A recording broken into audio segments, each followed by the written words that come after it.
Labą dar kartą. Aukcionas sekantis, tai vat toks reikaliukas, kad galastuvas.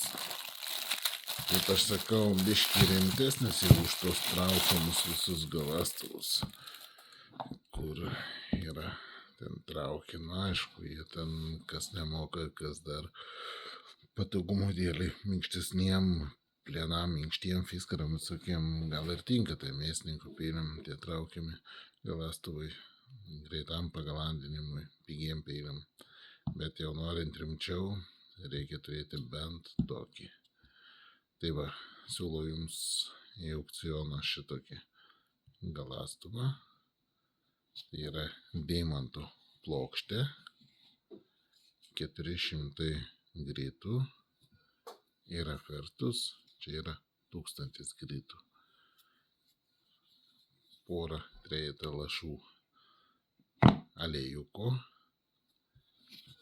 pasiemam peilį, sakykime, virtuvinį peilį kokį, yra kampas,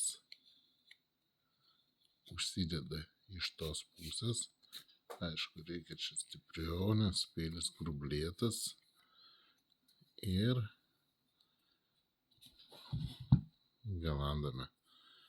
Taip, užsideda, pradedam. Aišku, aš dabar negalasiu čia, turi būti pasiruošęs ne per telefoną žiūrėti. Ir einame taip iki pat galo ir pradedame taip. Einame vėl iki galo. Ir taip virtuvinius peilius galite pilnai pasigalasti ir suformuoti atitinkamą kampą. Ką noriu pasakyti, šitą galim pasistumdyti pirmyn atgal, kaip patogiau jau.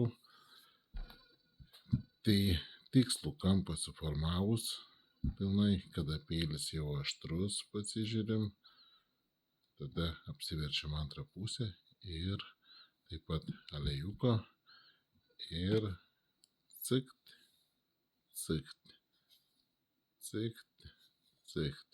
Su 1000 jau tiek nebereikia. Pagrindinį darbą atliekame su 400 gritų. Tai, žodžiu, tokį galastuvėlį siūlau jums į aukcioną. Geriausias aliejus, tai kas iš pigesnių variantų, Baby Johnson kūdikių aliejus, neblogą konsistenciją turi, tokį irgi neutralus, jis ten per daug irgi gal nesusmirsta. Tai žodžiu, naudokite tokį, ten buteliukų užteks ilgam, o jeigu norit jau rimtesnių variantų, tai yra kardų priežiūrai skirtas rožių sėklų aliejus, būtent taip pat visiškai neutralus, visiškai nesusmirstantis, pilnai antialergiškas, taip ir toliau. Ir jis yra skirtas tiek sutepti, tiek galasti kardam. Tai žodžiu, aš jį naudoju, tiek ir mediniam rankinam galim atnaujinimui sutepti, tiek patį plieną, angliniam plienam. Tai jeigu reiks, galite įsigyti ir tokį. Yra atskirai pardavime buteliukai. O šitą dedam į aukcioną. Statom, laimim, įsigijam. Sėkmės jums, bičiuliai.